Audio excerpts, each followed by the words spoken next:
though I didn't make it in Nashville, I really feel like the people that have come here to listen to this show, the band, you know, they've all made me feel like a star right here in Ada, Oklahoma. I don't have to travel outside these walls to feel like a star. When I hit the stage on show night, the band is excited, they're laughing and talking and kidding with each other, and we open the curtains and the audience is clapping and the band is rocking, and there's not a better feeling in the world. No matter if it's the Grand Palace or if it's in Las Vegas or wherever, there's no better feeling than right here on this stage, for me. J.L. Stillwell, an undeniable vocal talent, has carved out quite a place for herself in Ada, Oklahoma, her legend intertwined and growing along with the McSwain Musical Theater. Her hard work and her incredible singing voice have been instrumental in transforming the one-time movie theater into a grassroots musical empire.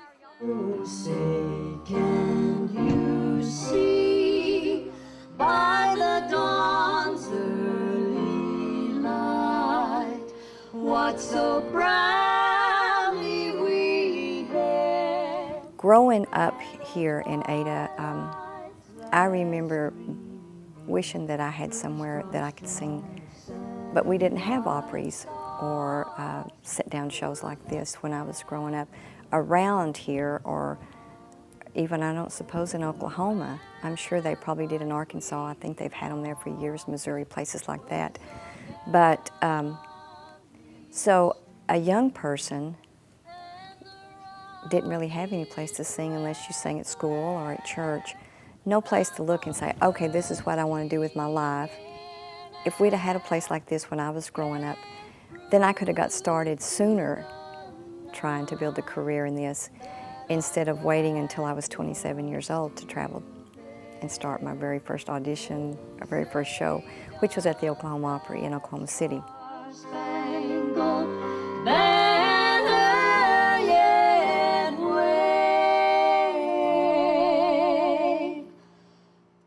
Although there was no local music palace around Ada, that didn't stop the youngster from doing what came naturally to her, singing. In fact, she made an early start of it. First grade. First play at Glenwood. We sang Home on the Range right out front, me and two other little boys, so that it was fun. And from that point on, I used to do things at Lattice, where I graduated from. I did 4-H. My cousin Debbie and I sang a lot at church and at school functions, things like that. So first grade is actually when I started singing. I wanted to be on stage 24/7. I loved it. I mean, I wanted to be a movie star, I wanted to be a dancer, I wanted to be a singer, I wanted to do all of it. My whole family loves music, and that's what I remember most of growing up and doing all the Christmases and Thanksgiving and stuff like that was the music that we all got together and sang and played and all that kind of stuff. Sunlight is gone and the wind stirs the willow. Whippoorwills call from high on the hill.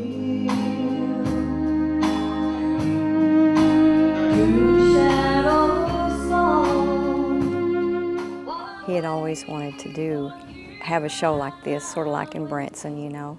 But that was too far away. All his businesses were here, so he decided, well, let's buy this and see what happens. And I said, I'll help you if you believe in me.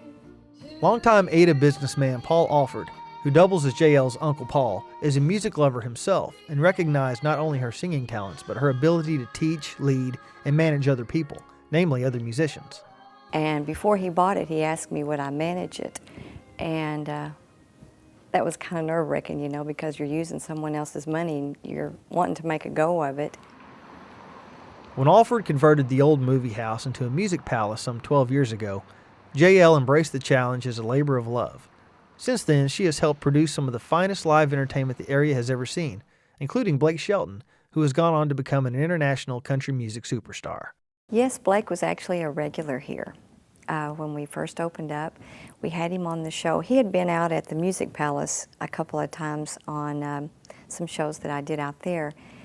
And he graduated with my son, so I've known him since he was like in the 6th grade, I guess. And he came and performed here once or twice, and we actually asked him would he like to be a regular on the show, and he said sure, because he was a very eager young man to hone his skills and to learn as much as he could about the music business and to improve on his singing and his guitar playing. So he was with us every Saturday night until he graduated from high school and moved to Nashville. Shelton has made it in Nashville, and JL could have made it too.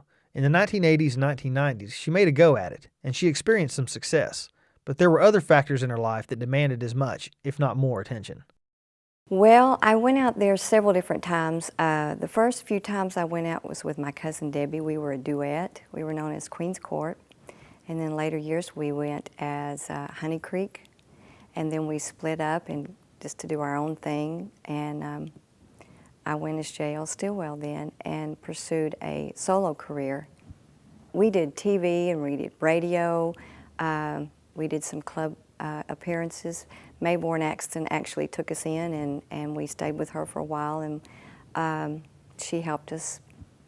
Debbie and I traveled all over the place, the Louisiana Hayride, lots of shows in Texas, here in Oklahoma, met tons of people that were wonderful, got to experience a lot of neat things in life. And then as a solo act, I did the same thing. I did demo work, and I did showcases, and actually talked to some of the record labels that were interested. But you know, I had 2 young children at that time, and I was divorced, and it was really, really hard, and I had to make a choice. Plus, at that point, I think I had peaked in age, and so I decided to stay here and not pursue that career and raise my children, went to work, and Uncle Paul bought the theater, and I really feel like I was blessed by being able to stay here and perform at the theater, because the feeling that I have gotten from this theater has fulfilled my life, I think, much more than a career as a star in Nashville or whatever, because the people that have come across the stage or that have told me, thank you so much for booking me on the show, for allowing me to come on to the show and perform, because it would make them feel so good. That is something that you can't buy. I mean, it's a wonderful feeling to know that you're helping someone else, because if you've peaked in age, you better do something different. And if you like to sing, find some way to do it other than trying to beat your head against the wall in Nashville. With Nashville finally in her rearview mirror, JL turned her undivided attention to producing an excellent musical showcase for local talent. All the while, the regular gigs on Main Street allowed her to sharpen her vocal skills and build a loyal fan base to boot. The audience is just a big part of the show, and if anybody that comes to this show, hopefully, and I've always been told this, that they always feel so much a part of what's going on, because we all try to make them feel a part of the show. So it's just good, clean family entertainment. When you're performing with a live band, it's just a real high that you get that I can't explain. That's the only time I've ever been high. So but you know, it's a natural high in life. You're giving something from your inside out, you know, to someone that's sitting and listening to you. And it just feels really neat to see someone smile, or someone come up to you after a show and say, you brought tears to my eyes, or you reminded me of something years ago in my life that you sang about. And they just, I don't know, I think it's the audience response, I think, that is probably the best feeling of all. Because they give you a thumbs up, or they come up and hug your neck and say, that was a beautiful song you sang tonight, or it just makes you feel wonderful inside, because you're giving part of yourself to them, and they're enjoying that, you know, and giving back to you. And that makes you feel really good inside. Debbie, are you telling Paul and... Through all the ups and downs and ins and outs JL has experienced in the music business, she says the simple act of singing is still what makes her happiest. Well, me. I found a new place to dwell. It's down the end of a lonely street at a heartbreak hotel. Well, I get so lonely, baby. I get so lonely. I get so lonely, I could die. So if your baby leaves you, you gotta tell to tell. Journey down through the lonely street at a heartbreak hotel. Well, I get so lonely, baby. I get so lonely. I get so lonely, I could die. Take it, boys. Ow! That is when I feel the most control of my life, what's going on around me. I can express myself and how I feel from the inside out. And I've always thought that no matter what you can do, good, bad, or otherwise, no one can sing exactly like I sing. I mean, it may not be the greatest or whatever, but for me, I'm expressing myself. I love to sing ballads. Of course, we sing up-tempo too, but my ballads are probably the best that I like to do because you can actually get right into them and feel everything you're singing, and I like that.